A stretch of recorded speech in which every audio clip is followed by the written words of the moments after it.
Bab 76, Kota Casar.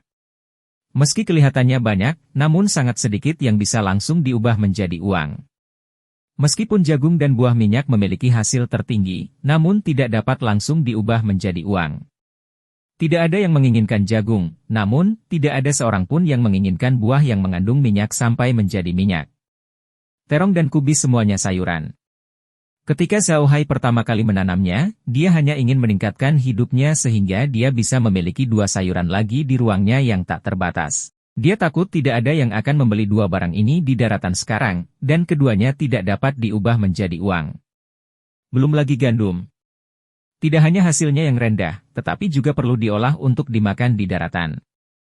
Tidak perlu mengeluarkan banyak biaya untuk membeli gandum. Saat ini, dia hanya bisa memesan lobak dan berharap bisa dijual dengan harga bagus. Zhao Hai hanya memiliki 600 koin emas tersisa di ruang asal. Itu sebabnya dia tidak menanam lobak. Jika dia melakukannya, dia harus menghabiskan seluruh uangnya untuk membeli benih. Zhao Hai berencana menanam kembang kol setelah jagung dipanen keesokan harinya. Meski benih kembang kol hanya cukup untuk menumbuhkan 2 mu tanah, ia harus menanam 2 mu tanah kembang kol dan 2 mu tanah gandum. Lagi pula, dia punya 3.000 jin gandum di gudangnya, yang bisa digunakan sebagai benih. Zhao Hai tidak ingin menggunakan wilayahnya untuk menanam gandum. Gandum hanya bisa dibuat menjadi tepung, dan harga tepung di daratan tidak terlalu tinggi. Zhao Hai bisa menanam sesuatu yang lebih mahal di dunia ini dan kemudian membeli tepung. Ini akan lebih hemat biaya. Namun, Zhao Hai punya kebiasaan. Jika dia ingin menanam jagung, dia akan menanam jagung di keempat lahan tersebut. Oleh karena itu, dia lebih memilih menanam gandum di sisa 2 lahan setelah menanam kubis daripada jagung. Masih terlalu sedikit tanaman yang bisa ditanam. Dalam perjalanan, Zhao Hai tidak mengumpulkan bibit tanaman lain karena ada orang yang memperhatikannya sepanjang jalan. Jika dia mengumpulkan benih itu, orang akan mengira itu aneh. Jadi, Zhao Hai tidak melakukan apapun dengan gegabah. Zhao Hai sudah mengambil keputusan. Jika dia ingin mengumpulkan benih, dia tidak bisa melakukannya sendiri. Tidak peduli seberapa kuatnya dia, berapa banyak benih yang bisa dia kumpulkan. Tidak layak untuk ditemukan. Dia akan membeli beberapa benih yang bisa dia beli saat ini setelah dia mendapat uang. Kemudian, dia akan mengirimkan misi ke kedai minuman dan meminta bayaran tentara dan petualang untuk mencarinya. Di dunia ini, selama kamu punya uang, kamu bisa membiarkan tentara bayaran dan petualang itu melakukan apapun yang kamu inginkan. Anda dapat memposting misi apapun yang Anda inginkan, bahkan jika Anda memposting misi untuk membunuh raja di Kekaisaran Arkas. Selama Anda mampu membelinya, pasti ada yang berani mengambilnya. Tentu saja, apakah itu akan berhasil atau tidak, itu soal lain. Zhao Hai duduk di sumber air panas dan terus memikirkan hal-hal ini. Dia tidak lemah sekarang, tapi uangnya terlalu sedikit untuk digunakan. Musuh-musuhnya terlalu kuat, jadi dia memutuskan untuk tidak menonjolkan diri. Tiba-tiba, dia merasa sedikit pusing. Zhao Hai tertegun sejenak, lalu dia menggelengkan kepalanya dan berdiri. Ia sungguh tidak puas dengan kondisi fisiknya saat ini. Dia baru sebentar berada di pemandian air panas, dan dia sudah merasa pusing. Tubuh ini terlalu kacau. Dia berdiri, mengambil handuk di sampingnya, dan mengeringkan tubuhnya. Dia memakainya dan pergi tidur. Dia berjalan ke tempat tidur, mengambil panci kea dari samping tempat tidur, dan menuang secangkir kea untuk dirinya sendiri. Dia duduk di tempat tidur dan menyesapnya dengan tenang. Zhao Hai merasakan tubuhnya menjadi lunak. Dia tahu itu karena dia terlalu lama berada di pemandian air panas, tapi dia terlalu malas untuk bergerak. Dia berada di bawah terlalu banyak tekanan akhir-akhir ini, baik dari luar maupun dari dalam. Dia merasa seperti hidup di bawah tekanan sepanjang waktu. Sekarang dia berada di sumber air panas, dia tiba-tiba merasa kecil hati. Dia tidak ingin memikirkan apapun, dan dia tidak memikirkan apapun. Dia hanya ingin berbaring diam di sana. Biasanya, dia akan tertidur dalam waktu singkat, tapi hari ini pengecualian. Dia hanya berbaring diam, tidak memikirkan apapun, tapi dia tidak merasa mengantuk sama sekali. Dia tidak tahu sudah berapa lama dia berada dalam kondisi ini, tapi Zhao Hai tiba-tiba terbangun. Meskipun dia belum tertidur, dia benar-benar merasa seperti sudah bangun. Zhao Hai menggelengkan kepalanya dengan ringan, mencoba menyingkirkan pikiran suram di kepalanya. Dia tidak punya waktu untuk bersedih sekarang. Ada terlalu banyak hal yang harus dia lakukan. Setelah menenangkan diri, Zhao Hai memutuskan untuk tidur malam yang nyenyak. Mereka akan pergi ke kota Casar keesokan harinya. Dia sangat ingin melihat seperti apa kota yang dikenal sebagai Mutiara Utara Kekaisaran Arkas ini. Ini adalah pertama kalinya Zhao Hai pergi ke kota besar setelah dia bangun. Dia sangat menantikannya. Meskipun Adam selalu tinggal di ibu kota Kekaisaran Arkas, kota terbesar dan paling makmur di Kekaisaran Arkas, dan Zhao Hai telah sepenuhnya mengambil alih ingatan Adam, ingatan itu hanya muncul di benaknya seperti di film. Mereka tidak merasa nyata. Dia sangat menantikan untuk pergi ke kota Casas kali ini. Malam itu sunyi, dan para budak merasa bahwa mereka telah tidur nyenyak.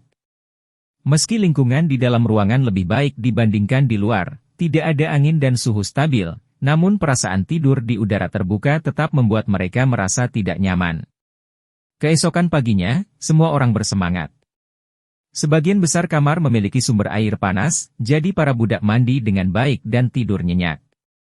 Namun, setelah sarapan, para budak kembali ke medium untuk belajar membaca. Zhao Hai dan yang lainnya, sebaliknya, membawa Xenomorph dan langsung menuju ke kota Casar. Perjalanan dari Rocky Mountain ke kota Casar setidaknya memakan waktu 2 hari jika naik kereta kuda. Namun, Zhao Hai dan yang lainnya tidak sedang menaiki kereta kuda. Sebaliknya, mereka mengendarai alien. Kecepatan alien itu tidak lebih lambat dari kecepatan kuda yang berlari kencang. Sejak Zhao Hai naik level, kecepatannya tampaknya semakin cepat. Kuda akan lelah karena berlari, tetapi alien tidak. Ia akan terus bergerak dengan kecepatan yang sama, sehingga mereka bisa bergerak lebih cepat. Mereka hanya membutuhkan waktu lebih dari setengah hari untuk mencapai kota. Ini adalah pertama kalinya Zhao Hai mengamati kota dari jarak sedekat itu. Kota ini dikelilingi oleh beberapa gunung. Agar sesuai dengan medan pegunungan, tembok kota berbentuk bulat, bukan persegi, seperti kota tradisional. Total ada 6 kelompok dan 18 gerbang kota. Tembok kota tingginya hampir 30 meter dan tebal 6 meter. Itu sangat megah. Spanduk keluarga Versailles digantung di tembok kota, dan pasukan tentara sesekali lewat. Benteng itu tingginya setengah dari tinggi manusia, tapi mereka tidak bisa menyembunyikan kepahlawanan para prajurit ini. Baju besi putih keperakan dan senjata mereka yang bersinar dengan cahaya dingin menunjukkan bahwa mereka luar biasa. Zhao Hai berdiri di bawah tembok kota, memandangi para prajurit yang berdiri tepat di pintu masuk dan tembok kota yang megah. Dia tidak bisa menahan rasa kagumnya. Meskipun Tiongkok di dunia memiliki banyak tembok kota kuno, Zhao Hai belum pernah ke sana.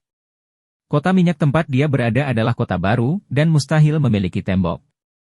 Terlebih lagi, bahkan kota kuno yang memiliki tembok hanyalah hiasan. Anda tidak dapat mengharapkan tembok tersebut mampu menahan serangan rudal. Jika Anda melakukannya, tembok itu secara alami akan kehilangan kemegahannya. Namun, tembok kota di sini sebenarnya dimaksudkan untuk bertahan dari musuh. Berdiri di kaki tembok kota, Zhao Hai kagum dengan suasana luar biasa seperti besi. Zhao Hai sudah mengusir Xenomorph. Ini adalah aturan di sebagian besar kota, terutama kota besar seperti Casas. Daerah siaga tinggi berjarak sekitar 500 meter dari tembok kota. Jika Anda tidak memiliki niat buruk terhadap kota, yang terbaik adalah menjauhkan makhluk panggilan Anda. Jika tidak, penjaga akan mengira Anda mempunyai niat buruk terhadap kota dan mungkin akan menyerang Anda. Meskipun Zhao Hai tidak mengetahui hal ini, Green dan yang lainnya mengetahuinya. Jadi, ketika mereka berada sekitar 500 meter dari kota Casar, dia menyuruh Zhao Hai menjaga alien tersebut. Meski ingin menarik perhatian semua orang, bukan berarti mereka ingin menimbulkan masalah. Selama mereka tetap menonjolkan diri, tidak perlu menimbulkan masalah. Jika mereka benar-benar bertengkar, mereka mungkin akan mengungkap rahasia mereka sendiri. Mereka punya banyak rahasia. Grimm tidak mengerti mengapa Zhao Hai berhenti di tembok kota. Meskipun topi besar jubah penyihir hitam menghalangi gerakan Zhao Hai, Grimm masih bisa dengan jelas merasakan bahwa Zhao Hai sedang mengukur tembok kota. Tindakan seperti itu akan dengan mudah menimbulkan kecurigaan para penjaga. Jika para penjaga tidak melihat bahwa dia adalah seorang penyihir, mereka akan datang untuk menanyainya. Untungnya, Zhao Hai sadar kembali setelah mengamati beberapa saat. Dia mengikuti Green dan Meg ke kota. Merlin tidak mengikuti mereka. Zhao Hai tidak ingin orang lain mengetahui terlalu banyak tentang kekuatannya. Zhao Hai melambaikan tangannya dan berjalan menuju gerbang kota. Dia menemukan 2 kotak besar di gerbang kota. Kata, pajak, tertulis di atasnya. Sepertinya itu adalah kotak yang khusus digunakan untuk memungut pajak. Oleh karena itu, masyarakat yang masuk dan keluar gerbang kota harus memasukkan uang ke dalam kotak sebelum bisa masuk. Kalau tidak, mereka akan dihentikan. Namun, Zhao Hai tidak menginvestasikan uangnya karena dia ingat warna hijau dan yang lain mengatakan kepadanya bahwa penyihir seperti dia tidak perlu berinvestasi karena negara memiliki peraturan bahwa penyihir bebas pajak.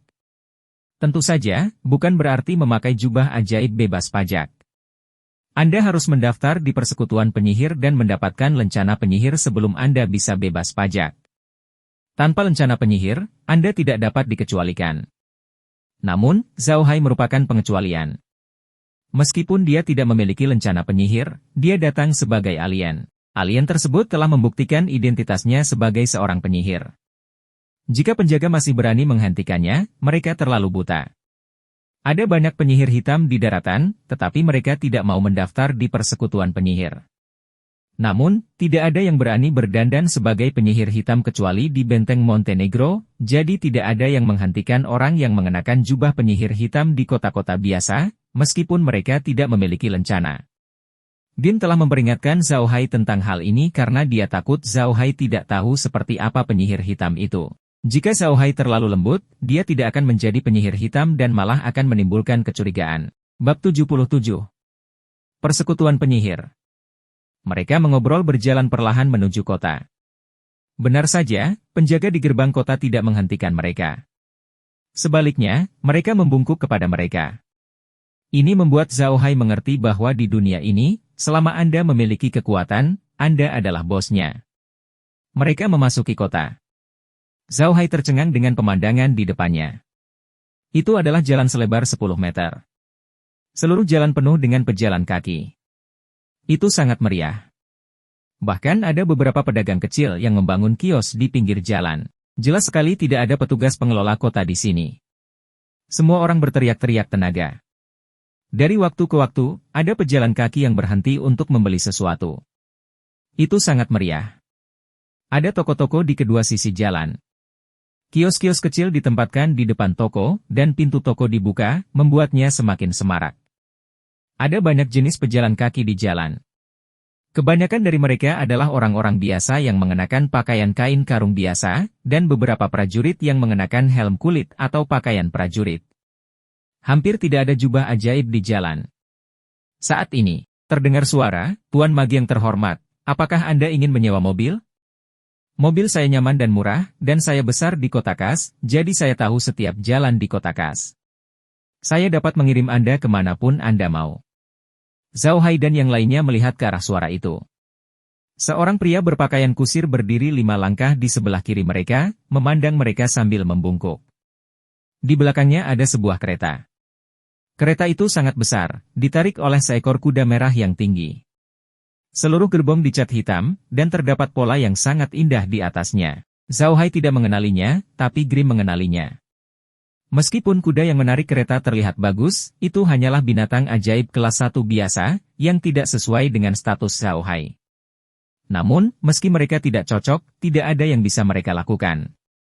Mereka saja baru tiba di Kota Kas dan masih asing dengan tempat itu. Mereka tidak punya banyak uang, jadi mereka tidak bisa membeli kereta. Terlebih lagi, mereka tidak bisa menggunakan sihir dan memanggil monster di kota, jadi mereka tidak bisa memanggil xenomorph keluar. Satu-satunya cara sekarang adalah dengan menyewa kereta. Grim berjalan ke depan pengemudi kereta dan berkata, "Siapa namamu? Berapa biaya untuk menyewa mobil Anda sehari?" Sang kusir tidak menyangka semuanya akan berjalan semulus ini. Dia telah menghentikan Zhao Hai dan yang lainnya hanya untuk bertanya. Lagi pula, para penyihir tidak kekurangan uang, jadi mereka jarang menyewa kereta biasa seperti milik mereka. Dia tidak menyangka mereka akan menanyakan harganya. "Pak Mage, gerbong saya murah sekali," kata pengemudi itu cepat, "biayanya hanya 1 koin perak sehari. Namaku Batu." Grim mengeluarkan koin perak dan melemparkannya ke Batu. "Aku akan menyewa keretamu untuk sehari." "Tuan, silakan masuk," dia menoleh ke Zhao Hai dan berkata. Zhao Hai mengangguk dan mengikuti Meg ke dalam kereta. Kotak gerbongnya cukup besar, cukup menampung sekitar 6 orang. Namun, Hijau tidak masuk ke dalam bus. Sebaliknya, dia duduk di sebelah Mitarai dan berkata pada Rock, "Kirim kami ke Persekutuan Penyihir." Persekutuan Sihir bukanlah organisasi sipil, melainkan organisasi nasional. Setiap negara memiliki serikat sihirnya masing-masing. Persekutuan Sihir adalah organisasi yang didirikan oleh negara khusus untuk para penyihir, dan tujuannya adalah untuk melayani para penyihir. Tujuan dari persekutuan para penyihir adalah untuk melayani para penyihir, bukan untuk mengatur mereka. Ini karena penyihir pertama adalah harta negara. Status mereka setara dengan bangsawan, jadi tidak ada yang berani mengatur mereka. Mereka hanya bisa memberi mereka layanan yang layak mereka dapatkan. Setiap penyihir yang terdaftar di Persekutuan Penyihir akan menerima subsidi 10 koin emas sebulan. Tentu saja, tidak banyak penyihir yang tertarik dengan uang sebanyak itu, jadi umumnya tidak ada yang mau mengumpulkannya. Namun, masih banyak keuntungan lain bagi penyihir yang terdaftar di Persekutuan Penyihir. Misalnya, jika Anda memiliki lencana penyihir, Anda akan dibebaskan dari pajak. Dengan lencana ini, Anda bisa bertemu seorang bangsawan tanpa memberikan penghormatan. Alasan mengapa Grimm dan yang lainnya datang ke kota Casar adalah untuk pamer dan menarik perhatian orang-orang itu. Alasan kedua adalah mendaftarkan Zhao Hai di Persekutuan Penyihir. Setiap negara mengadopsi kebijakan yang sangat longgar untuk pendaftaran penyihir. Umumnya, hanya akan ada sedikit pelatihan, dan kemudian Anda akan diizinkan untuk menunjukkan sihir Anda. Tidak ada tes atau sejenisnya. Selama Anda menunjukkan sihir Anda dan membuktikan bahwa Anda adalah seorang penyihir, Anda bisa mendaftar di Persekutuan Penyihir. Tentu saja, ada tingkat penyihir yang berbeda-beda. Jika Anda hanya menunjukkan bahwa Anda tahu sihir, Anda hanya bisa mendaftar sebagai penyihir level terendah. Anda akan dibayar 10 koin emas sebulan, bebas pajak. Jika Anda menunjukkan kekuatan yang besar, Anda akan menerima lebih banyak layanan. Misalnya, jika Zhao Hai memiliki lencana pesulap dan merupakan lencana pesulap tingkat lanjut, dia akan dijemput oleh kereta dari serikat pesulap segera setelah dia memasuki kota. Segalanya akan diatur untuknya dan sebagian besar biaya hidupnya akan diganti. Dia bahkan akan menerima 100 hingga 1000 koin emas setiap bulan. Tentu saja, jika Anda ingin mendapatkan lencana penyihir tingkat lanjut, kekuatan Anda harus. Dia setidaknya harus berada di level 6. Perjalanan Zhao Hai untuk mendaftar sebagai pesulap adalah ide Green. Hanya Zhao Hai yang bisa memakai lencana pesulapnya. Akan lebih nyaman bagi mereka di masa depan. Apalagi pendaftaran ini tidak akan mengungkapkan identitas mereka. Itu adalah hal yang menyenangkan untuk dilakukan. Setelah Green masuk ke dalam mobil, dia berubah menjadi Rock dan berkata, "Kepada Persekutuan Penyihir." Rock mengakui dan mengemudikan kereta langsung ke Persekutuan Penyihir. Persatuan Penyihir Kerajaan adalah eksistensi yang sangat istimewa. Mereka didanai langsung oleh keuangan negara dan khusus melayani penyihir. Namun jarang sekali magi yang datang ke guild, karena setiap magi mempunyai tugasnya masing-masing. Di Kekaisaran, penyihir adalah profesi yang sangat populer. Bahkan jika Anda hanya seorang penyihir kelas 1, akan ada banyak orang yang mengantri untuk mengundang Anda. Oleh karena itu, penyihir biasa tidak akan datang ke persekutuan sama sekali. Satu-satunya pengecualian mungkin adalah The Black Mages. Karena cara khusus para penyihir hitam dalam melakukan sesuatu, sebagian besar bangsawan tidak suka mempekerjakan penyihir hitam. Hanya beberapa pedagang yang mempekerjakan penyihir hitam sebagai tamu mereka. Kebanyakan penyihir hitam akan menjadi tentara bayaran atau petualang, dan mereka masih sangat populer di kalangan tentara bayaran. Namun, dibandingkan dengan penyihir lainnya, kehidupan seorang penyihir hitam adalah yang paling sulit dan kualitas hidupnya paling buruk. Jika penyihir lainnya adalah bangsawan, maka penyihir hitam adalah warga sipil. Banyak penyihir hitam hanya bisa mengandalkan 10 koin emas yang diberikan oleh Persekutuan Penyihir setiap bulan untuk bertahan hidup. Perlu diketahui bahwa mempelajari sihir juga merupakan hal yang sangat mahal. Anda harus membeli bahan ajaib, tongkat sihir, kristal ajaib, makanan, dan minuman. Semua ini membutuhkan uang. Persekutuan penyihir di kota Casar cukup mengesankan. Jaraknya hanya 2 jalan dari jalan utama. Itu adalah bangunan mirip istana 3 lantai yang luasnya hampir 1000 meter persegi. Ini bukanlah hal kecil di kota Casar. Di atas pintu utama persekutuan tergantung lencana bintang berujung 6 yang melambangkan penyihir. Pola bintang berujung 6 ini mewakili 6 elemen dasar alam, cahaya, kegelapan, angin, air, api, dan bumi. Itu juga merupakan simbol dari semua guild penyihir. Rock menghentikan kereta, dan Green melompat turun dan membuka pintu. Zhao Hai dan Meg keluar dari gerbong, melihat sekeliling rumah, dan perlahan masuk ke dalam. Mereka bertiga baru saja mengambil 2 langkah ketika mereka melihat seorang pria gemuk dengan cepat keluar dari persekutuan. Ia mengenakan seragam pelayan, namun bahan kainnya terbuat dari sutra berkualitas tinggi, yang sangat tidak sesuai dengan gaya pakaiannya. Ditambah dengan sosoknya yang gemuk, dia terlihat seperti seorang bangsawan dan bukan seorang pelayan. Pria gemuk itu dengan cepat berjalan ke akar Zhao Hai dan membungkuk padanya, "Quote, Tuan Magi yang terhormat, pelayan Anda, Karl, siap melayani Anda." Ini membuat Zhao Hai tercengang. Dia tidak tahu bahwa semua orang di persekutuan penyihir akan menyebut diri mereka pelayan ketika mereka melihat seorang penyihir. Karl ini adalah orang yang bertanggung jawab atas persekutuan penyihir di kota Casar. Namun, Zhao Hai masih ingat instruksi Green. Dia muncul perlahan dan berjalan ke dalam persekutuan.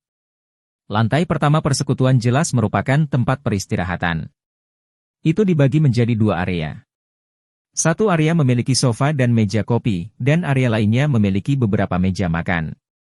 Ini juga merupakan aturan dari persatuan penyihir. Setiap persatuan penyihir memiliki dekorasi seperti itu. Selama seseorang terdaftar di persekutuan penyihir, mereka dapat beristirahat dan makan di sini secara gratis. Zhao Hai berjalan ke tempat istirahat dan menemukan sofa untuk diduduki. Fatih Karl mengikuti di belakang mereka bertiga.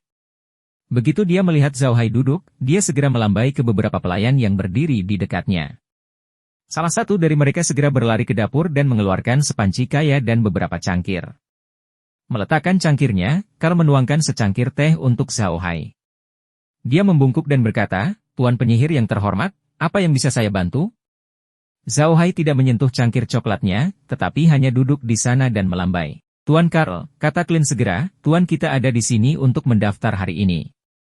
Tolong bantu kami." "Suatu kehormatan bagi saya untuk melayani Anda, Tuan," kata Karl buru-buru, "tolong ikuti aku ke belakang. Ada beberapa prosedur untuk mendaftar. Saya harap Anda dapat bekerja sama dengan saya." Zhao Hai mengangguk dan berdiri. Mengikuti arah Karl, dia berjalan ke belakang aula. Karl berjalan di depan Zhao Hai dan memimpin jalan. Apa yang tidak dilihat oleh Green dan yang lainnya adalah kilatan di mata Karl. Jelas sekali bahwa dia bukanlah orang yang sederhana. Apa yang Grimm dan yang lainnya tidak ketahui adalah bahwa Karl bukan hanya penanggung jawab persekutuan penyihir, dia juga kepala intelijen di Kadipaten Versailles. Faktanya, dia sudah mengetahui identitas Zhao Hai saat Zhao Hai memasuki kota Casar. Itu juga karena dia tahu bahwa dia secara pribadi keluar untuk menyambut Zhao Hai. Dia ingin mengetahui lebih banyak tentang latar belakang Zhao Hai. Dalam keadaan normal, dia tidak perlu menyambut perjanjian terdaftar secara pribadi. Bab 78, Pertunjukan yang tidak biasa. Di belakang gedung persekutuan penyihir terdapat ruang terbuka besar yang dilapisi dengan lempengan batu biru. Ruangan itu panjang dan lebarnya sekitar 100 meter. Antara 50 hingga 100 meter, ada objek mirip sasaran setiap 10 meter. Itu digunakan untuk menguji sihir. Semua penyihir yang datang untuk mendaftar di persekutuan penyihir harus melalui prosedur ini. Mereka harus membaca mantra di sini untuk membuktikan bahwa mereka adalah seorang penyihir. Pada saat yang sama, akan lebih mudah bagi orang-orang di persekutuan penyihir untuk menerangi nilai mereka. Ketika mereka sampai di tepi lapangan, Karl menoleh ke Zhao Hai dan berkata, "Penyihir yang terhormat, tolong gunakan mantra." Mantra apapun bisa digunakan. Jika Anda ingin mendapatkan lencana penyihir level lebih tinggi, silakan gunakan beberapa mantra level lebih tinggi. Setelah mengatakan itu, Karl berdiri di samping dan memandang Zhao Hai dengan tenang. Tidak ada yang tahu bahwa meskipun Karl tidak mengetahui sihir, dia memiliki pemahaman tertentu tentangnya karena dia telah lama berhubungan dengan penyihir. Dia juga sangat peka terhadap kekuatan sihir. Selama seorang penyihir menggunakan mantra, dia bisa menilai tingkat penyihir tersebut, dan penilaiannya akan benar 8 dari 10 kali. Alasan mengapa Karl bisa membuat penilaian seperti itu terkait erat dengan pekerjaannya selama puluhan tahun di persekutuan penyihir. Selama puluhan tahun bekerja, Carl perlahan-lahan menyimpulkan serangkaian cara untuk menilai tingkat seorang penyihir. Tingkat seorang penyihir dapat tercermin dari kendali mereka atas sihir mereka sendiri, waktu yang mereka gunakan untuk membuat dan menggunakan sihir, dan kemahiran mereka dalam melantunkan mantra.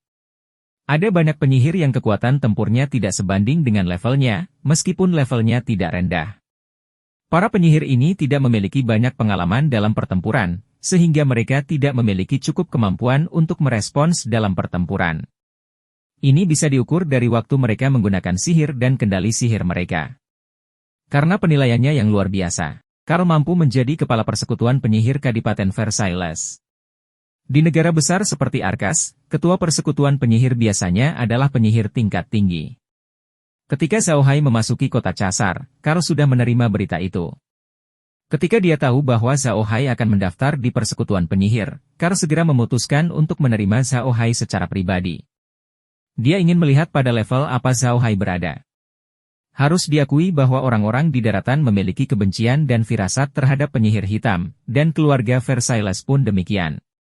Namun, berita yang mereka terima dari para penyihir membuktikan bahwa Zhao Hai sangat kuat dalam pertempuran. Hal ini membuat keluarga Versailles semakin berhati-hati. Perlu diketahui bahwa seorang pesulap, tidak peduli penyihir macam apa dia, selama level dan kemampuannya cukup tinggi, dia akan dihargai oleh keluarga. Ini karena penyihir tingkat tinggi setara dengan keberadaan senjata nuklir.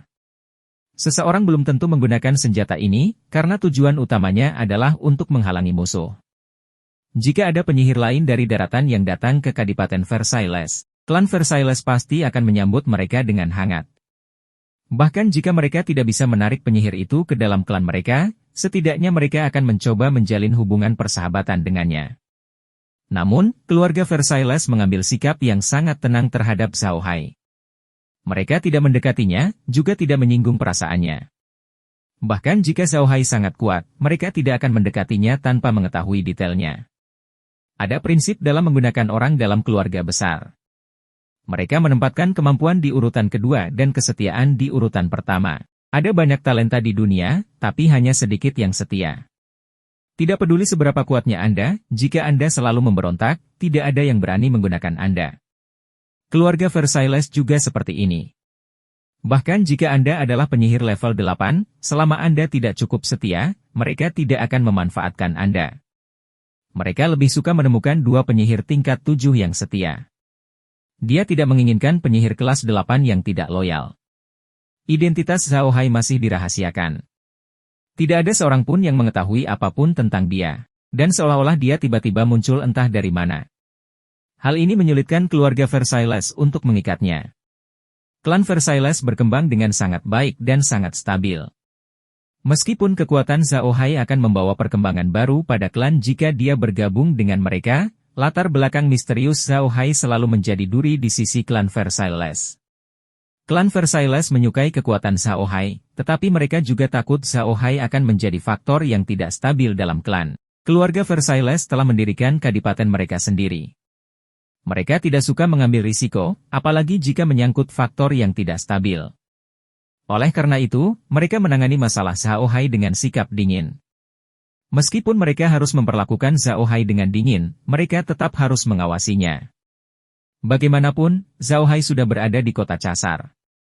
Jika dia benar-benar melakukan sesuatu, itu tidak akan berdampak baik bagi keluarga Versailles.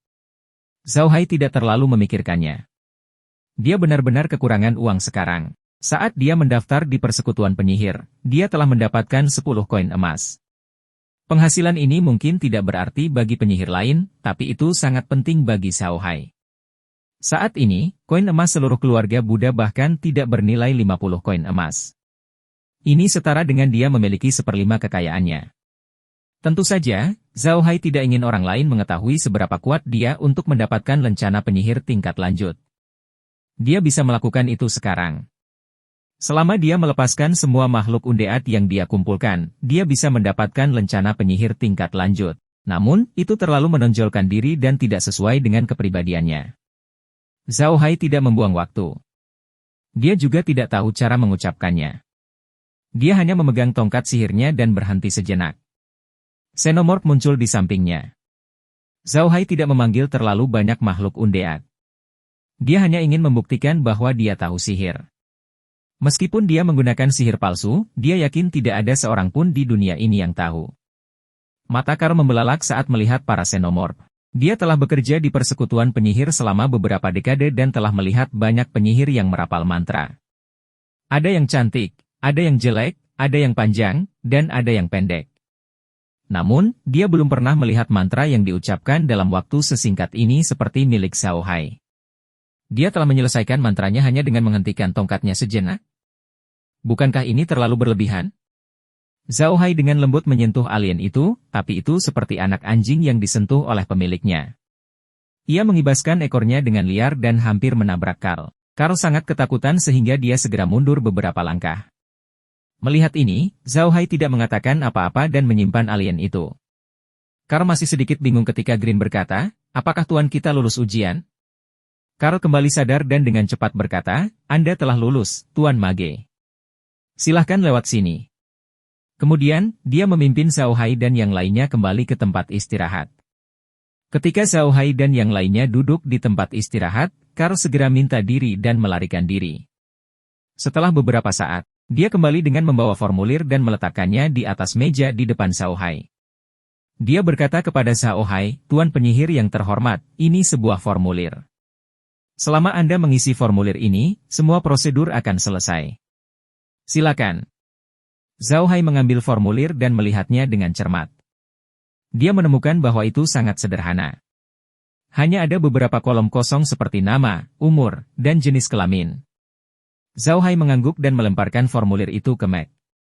Memahami apa yang dimaksud Zhao Hai, dia mengambil pulpen yang telah disiapkan Karl untuk mereka dan mulai mengisinya. Karl menggerutu dalam hatinya saat dia menyaksikan penampilan Zhao Hai. Bukan berarti penyihir harus mengisi formulirnya sendiri, tapi kebanyakan penyihir yang datang untuk mendaftar akan melakukannya. Ini menunjukkan rasa hormat kepada persekutuan penyihir. Bagaimanapun, persekutuan penyihir adalah organisasi nasional. Bahkan jika penyihir tidak terlalu berguna, mereka tetap menunjukkan rasa hormat. Bagaimanapun, persekutuan mewakili negara. Karl ingin Zhao Hai mengisi formulirnya sendiri sehingga dia dapat mengumpulkan lebih banyak informasi tentang Zhao Hai. Ada penilai tulisan tangan profesional di benua itu. Mereka dapat mengumpulkan semua jenis tulisan tangan dan menggunakannya untuk mencari orang. Karl ingin Zhao Hai mengisi formulir dan mengirimkannya ke keluarga Versailles untuk melihat apakah mereka dapat menemukan petunjuk identitas Zhao Hai melalui tulisan tangannya. Namun, dia tidak menyangka Zhao Hai akan membiarkan Mac yang mengisinya, bukan dia. Hal ini membuat rencana gagal lagi. Hal ini meningkatkan kewaspadaan Karl terhadap Zhao Hai ke tingkat tertinggi. Menurut Karl, Zhao Hai melakukan segalanya dengan sengaja untuk menyembunyikan identitasnya. Orang seperti itu bahkan lebih berbahaya. Karl tahu bahwa Zhao Hai masih muda. Dia telah memberikan hukuman terbaik kepada Zhao Hai, tetapi Zhao Hai bahkan belum menyentuhnya. Sampai sekarang, Zhao Hai juga belum mengatakan apapun. Hal ini membuat Karl semakin yakin bahwa Zhao Hai menyembunyikan sesuatu. Faktanya, sejak pertama kali bertemu Zhao Hai, Karl telah mengamati dan mengujinya. Dia mengamati sikap Zhao Hai terhadap orang-orang dan menyadari bahwa Zhao Hai mungkin seorang bangsawan yang sah.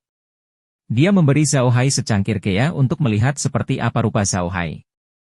Namun, Zhao Hai tidak menyentuh cangkir itu sama sekali.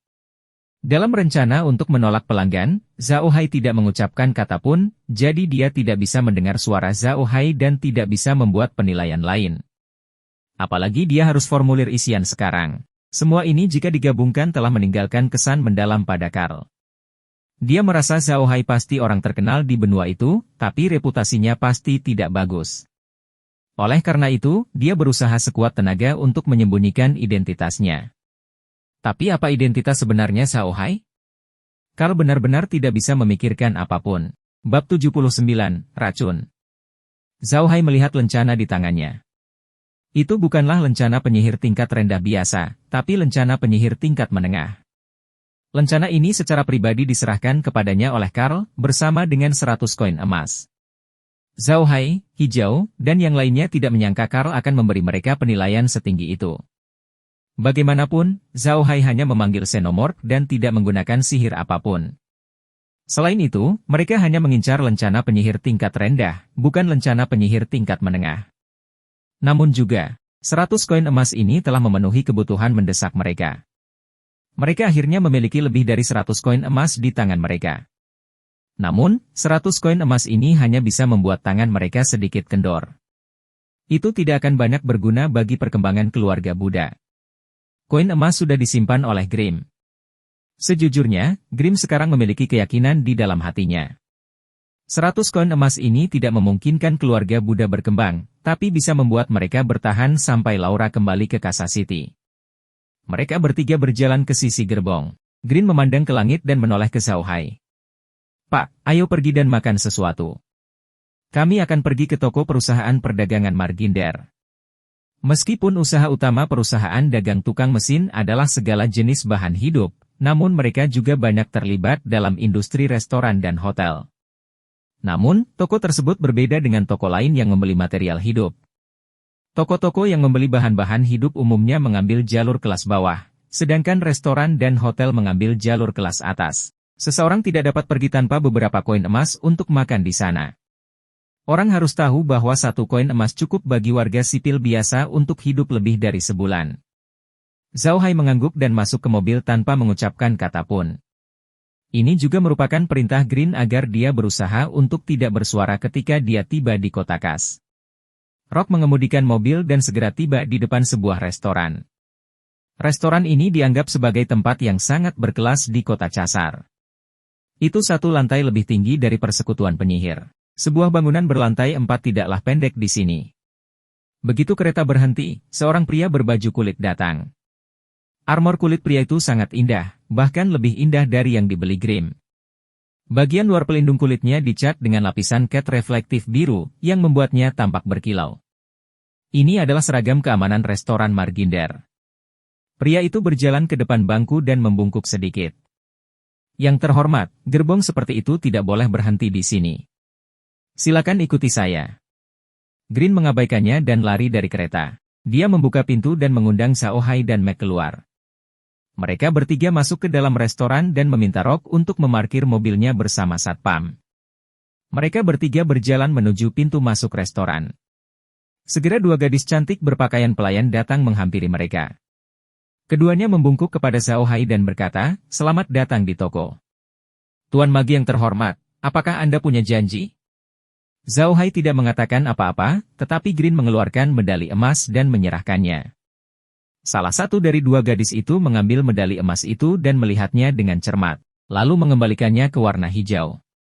Keduanya membungkuk pada saat yang sama dan berkata, "Apa yang bisa saya bantu?" "Dapatkan kami kamar, kami di sini untuk makan," jawab Grimm segera. Kedua gadis itu merespons dan membawa Grimm ke toko.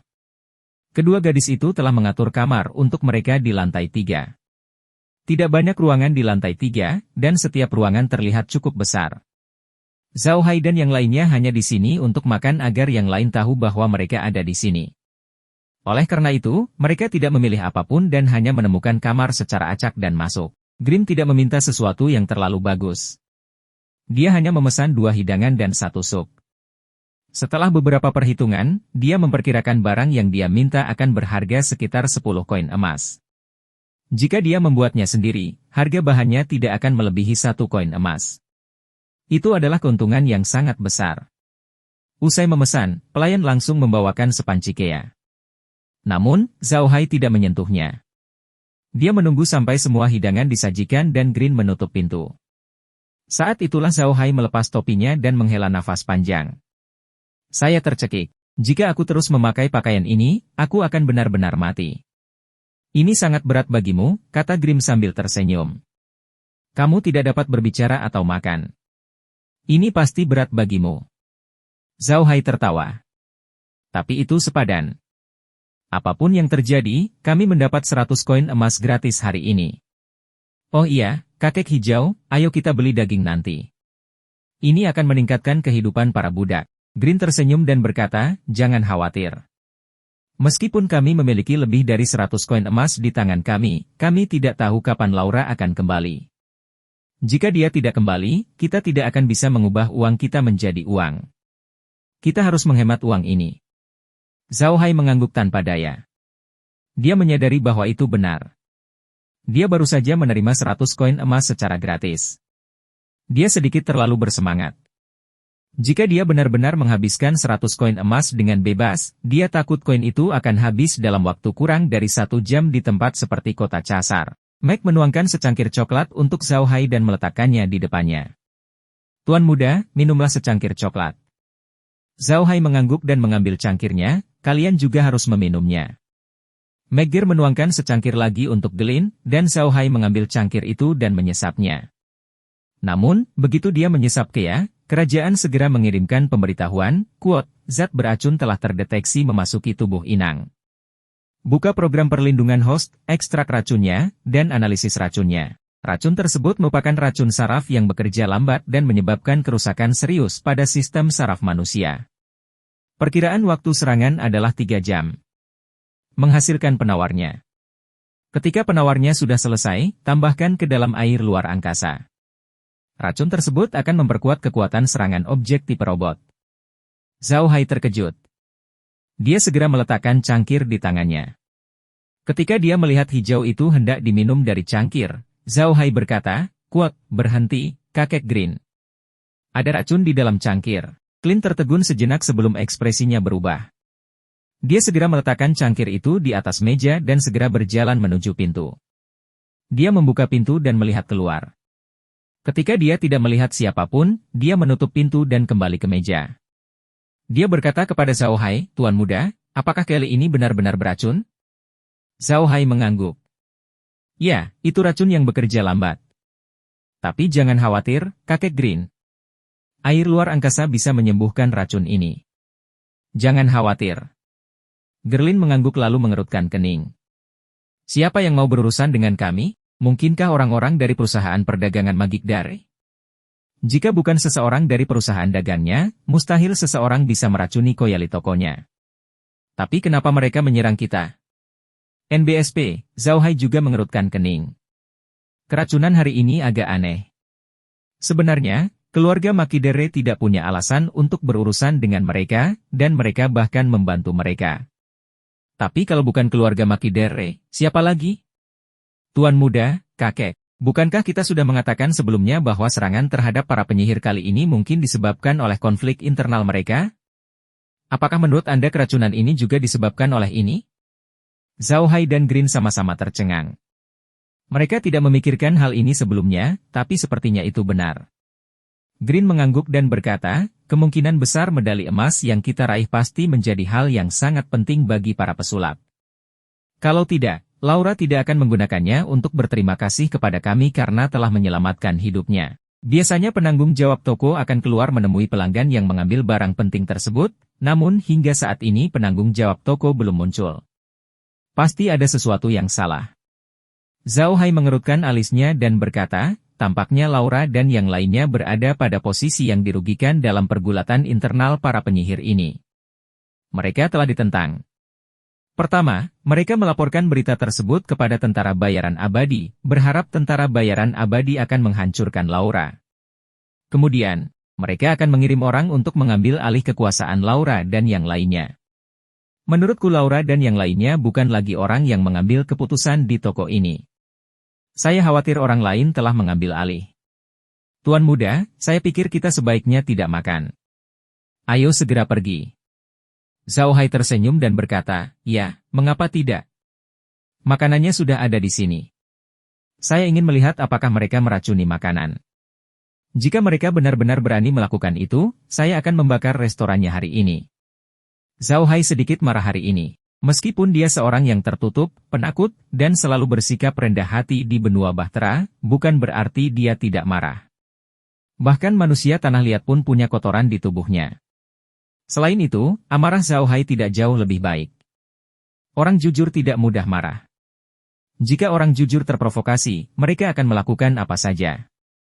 Zhao Hai adalah orang yang jujur, tapi dia tidak terpancing. Zhao Hai tidak akan begitu marah jika musuh yang merencanakan melawannya.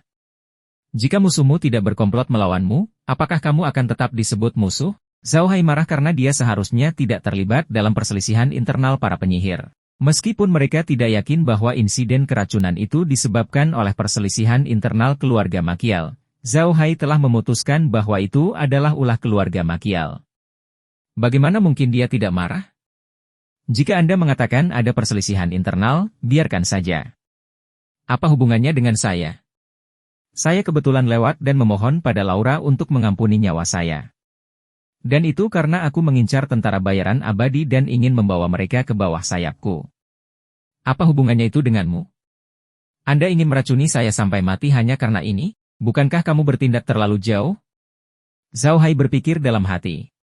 Saat dia memikirkannya, dia mengambil garpunya dan menggigit makanannya. Sejujurnya, makanannya lumayan, dan tidak beracun. Zhao Hai juga memberitahu Green bahwa makanan itu tidak beracun, jadi mereka bertiga mulai makan. Untuk amannya, Zhao Hai mengeluarkan sebotol air dari tempatnya. Air bisa mendetoksifikasi racun. Jika dia meminumnya sambil makan, dia tidak akan takut keracunan. Bab 80, naikkan level Undead. Setelah makan dan minum sepuasnya, Grim dan yang lainnya membayar tagihan dan pergi. Saat membayar, Grim memberi perhatian khusus pada sikap para pelayan restoran. Grim ingin menemukan petunjuk dari wajah para pelayan ini. Jika mereka mengetahui tentang insiden keracunan itu, mereka pasti akan mengekspos diri mereka sendiri. Namun, Grim kecewa. Para pelayan sangat tenang dan tidak ada yang salah dengan mereka. Bahkan ketika Grim memberi tip kepada mereka, mereka sangat sopan. Grim tidak menyadari ada yang salah, tapi dia tidak terlalu kecewa. Dia mengikuti Zhao Hai keluar dari restoran dan keluar kota.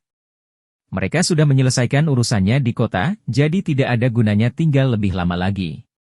Tapi yang terpenting Grim ingin memancing.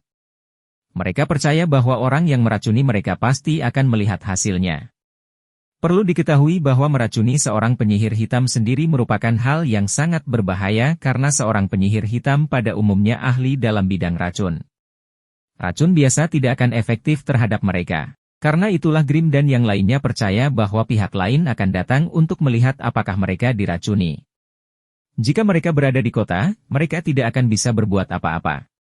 Di kota besar seperti kota Kas, jika Anda pindah ke kota, hal itu akan menimbulkan ketidakpuasan di antara keluarga Versailles, dan mereka mungkin akan turun tangan. Grim dan yang lainnya belum ingin memulai konflik dengan keluarga Versailles, tapi mereka tidak akan melepaskan siapapun yang meracuni mereka.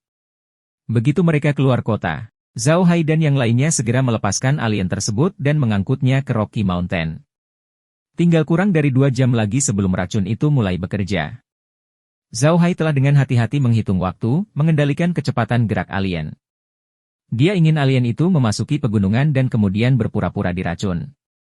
Zhao Hai dan yang lainnya belum menemukan musuh yang mengikuti mereka, tapi Grim tahu pasti ada seseorang yang mengikuti mereka. Prajurit kematian yang dikerahkan oleh keluarga atau kekuatan besar tidak akan mudah ditemukan. Ketika Zhao Hai dan yang lainnya keluar dari kota Casar, saat itu sudah jam 2 siang. Dalam 2 jam, hampir jam 4 sakit. Saat itu musim semi, jadi langit tidak menjadi gelap pada awal musim dingin. 4 hari kemudian masih cerah. Sudah terlambat untuk melakukan apapun. Ini adalah waktu yang diberikan Zhao Hai kepada mereka. Meskipun lebih baik bagi Zhao Hai dan yang lainnya untuk menyerang ketika langit menjadi gelap, racun itu tidak memberi mereka banyak waktu. Oleh karena itu, mereka memutuskan untuk menyerang di pegunungan agar tidak ada yang menyadarinya. Tindakan kelompok Zhao Hai tidak berbeda dengan saat mereka pertama kali tiba. Bagi yang lain, kelompok Zhao Hai baru saja memasuki kota Casar, mendaftar sebagai penyihir, dan kemudian meninggalkan kota. Mereka ingin kembali ke rumah sebelum gelap. Tidak ada yang salah dengan itu. 2 jam sangat membosankan bagi para pelancong. Untungnya, Zhao Hai dan yang lainnya sudah terbiasa. Mereka telah bepergian selama beberapa hari terakhir. Kali ini, ada yang harus mereka lakukan, jadi mereka tidak merasa 2 jam ini terlalu sulit. Zhao Hai menghitung waktu dan merasa sudah waktunya. Dia menoleh ke Grim dan berkata, "Kakek Grim, sudah hampir waktunya." Grim memperhatikan lingkungan sekitar. Mereka sekarang berada di pegunungan. Meski ada juga jalan yang dibangun di sini, namun yang jelas tidak banyak orang yang berjalan di jalan tersebut, apalagi saat ini. Langit hampir gelap, dan gerbang kota Kas ditutup pada pukul 6 sore.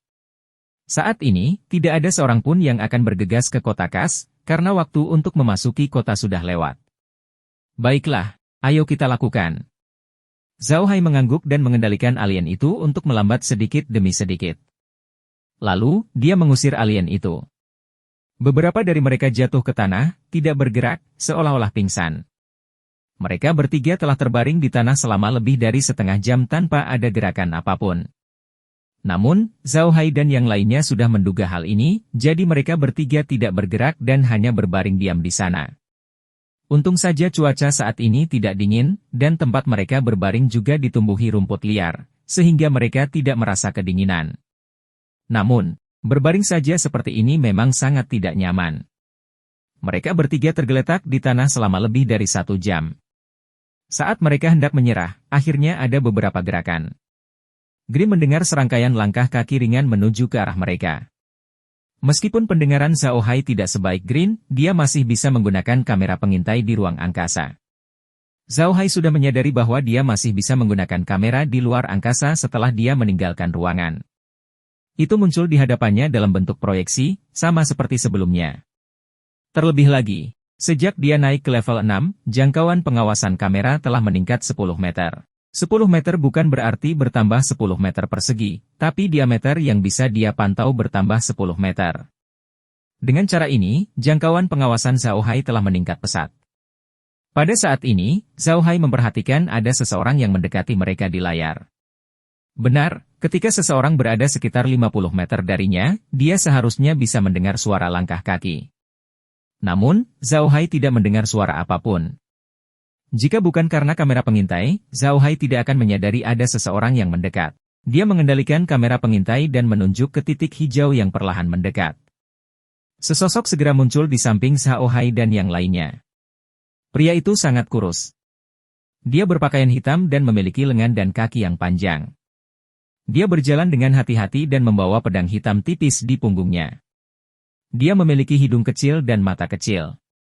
Zhao Hai tidak bisa tidak memikirkan seseorang ketika dia melihat pria ini si Qian. Di Water Marine, kutu pada drum bergerak. Menurut buku Water Marine, penampilan orang tersebut sangat sesuai dengan gambaran zaman. Jika dia bermain shift waktu di bumi, dia bahkan tidak perlu merias wajah. Orang ini sangat berhati-hati. Dia berhenti ketika dia berada sekitar 20 meter dari Zhao Hai dan yang lainnya. Kemudian, dia mengeluarkan beberapa anak panah berbentuk salib dan melemparkannya ke arah Zhao Hai dan yang lainnya. Zhao Hai tidak bisa menahan diri untuk tidak mengutuk hatinya. Orang ini sangat berhati-hati. Mereka bertiga telah terbaring di sini selama lebih dari 1 jam, tapi dia masih sangat berhati-hati. Tepat pada saat itu, Zhao Hai tiba-tiba memanggil Zhao Zui untuk berdiri di depannya. Tentu saja, Zhao Zui tidak akan membiarkan pengawal itu memukulnya. Saat Zhao Hai memanggil Zhao Zui, warna hijau mulai bergerak. Dia adalah prajurit tingkat tinggi kelas 8, jadi mudah baginya untuk berurusan dengan orang yang berkorban. Tubuh Green bersinar kuning saat dia menerkam ke arah pria itu. Sebuah penghalang hijau tiba-tiba muncul di sekitar Meg, menutupi Zhao Hai, Zhao Zui, dan dirinya sendiri di tengah. Tentu saja, anak panah itu tidak bisa menembus perisai pelindung Meg. Pria itu tahu bahwa dia telah jatuh ke dalam jebakan saat Zhao Zui muncul. Dia hendak mundur, tapi sayangnya, dia tidak punya kesempatan. Green jauh lebih kuat dari yang dia bayangkan. Dia menempuh jarak 20 meter dalam sekejap, dan dia tidak bisa berlari bahkan jika dia mau. Pria itu telanjang dan tidak berlari sama sekali. Matanya tertuju pada Grim. Kemudian, dia membuka mulutnya dan mengeluarkan seteguk darah hitam. Dia jatuh ke tanah dan mati. Zhao Hai juga berdiri saat ini dan kebetulan melihat pemandangan ini. Dia benar-benar tidak menyangka orang ini akan begitu kejam. Begitu dia menyadari bahwa dia tidak bisa melarikan diri, dia langsung bunuh diri. Kalau dipikir-pikir, orang ini seperti di film, dengan racun di mulutnya. Grim tidak menyangka pria itu akan bunuh diri. Tidak mungkin menanyakan apapun sekarang. Grim berhenti di samping tubuh pria itu dan memandanginya. Tidak ada yang istimewa dari pria itu, dan tidak ada tanda-tanda kekuatan apapun di tanah. Dia sama sekali tidak dapat menemukan orang di belakangnya. Zhao Hai berjalan ke sisi pria itu. Dia melihat wajah gelap pria itu dan kemudian melihat sekeliling. Dia kemudian menoleh ke Zhao Zui dan berkata, Zhao Zui, jika kita mengubah orang ini menjadi makhluk undead, apakah kita bisa mendapatkan informasi darinya? Zhao Zui menggelengkan kepalanya. Saya tidak bisa, Tuan Muda. Saya sudah menjadi makhluk undead sekarang, jadi saya hanya bisa membuat beberapa makhluk undead level rendah. Saya tidak bisa membuat makhluk undead tingkat tinggi. Biarpun aku mengubahnya menjadi makhluk undead, dia hanya akan menjadi makhluk undead level rendah yang tidak tahu apa-apa. Dia tidak akan bisa menjawab pertanyaan apapun. Zhao Hai melihat mayat itu dan mengertakkan giginya, kuat, mengubahnya menjadi makhluk undead. Jangan sia-siakan. Jika dia berani menyerang kita, dia harus memiliki kesadaran seperti ini. Ya, jawab Xiao Zui. Dia menggumamkan beberapa mantra dengan lembut, dan awan asap hitam keluar dari tubuhnya dan mendarat di atas pria itu. Ketika asap hitam menghilang, hanya kerangka pucat yang tersisa di tanah. Namun, pakaian pria itu belum hilang, dan pedang tipis itu masih ada di punggungnya. Zhao Hai bahkan tidak repot-repot melihat orang itu. Dia segera mengirim orang itu dan Xiao Zui ke ruang asal. Yang mengejutkannya, saat orang tersebut dikirim ke ruang asal, pemberitahuan datang dari ruang asal. Objek mirip robot tingkat rendah, naik level, perkuat kemampuannya sendiri, perkuat racunnya. Zhao Hai, sebaliknya, terkejut. Lalu, wajahnya berseri-seri karena gembira. Dia segera memanggil orang itu lagi. Kerangka pucat orang tersebut telah berubah menjadi hijau tua, sama seperti Xiao Zui dan yang lainnya. Bagus, bisakah kamu memahamiku? Zhao Hai berkata dengan gembira. Pria itu mengangguk. Siapa namamu? Zhao Hai sangat gembira dan cepat bertanya. Milik kekuatan manakah itu? Tuan, saya adalah pelayan setia Anda. Pria itu menggelengkan kepala. Zhao Hai terkejut. Dia menanyakan beberapa pertanyaan lagi, tapi pria itu hanya mengucapkan satu kalimat. Zhao Hai akhirnya mengerti bahwa pria ini tidak tahu apa-apa tentang masa lalunya. Zhao Hai tertawa getir. Dia berpikir bahwa orang ini akan bisa memberitahunya sesuatu yang berguna setelah dia naik level. Sepertinya itu hanya membuang-buang waktu. Kemampuan apa yang kamu miliki? Zhao Hai bertanya. Tuan, saya tahu cara membunuh, cara menggunakan anak panah, ilmu pedang, dan energi pertempuran, lanjut pria itu. Zhao Hai akhirnya mengerti.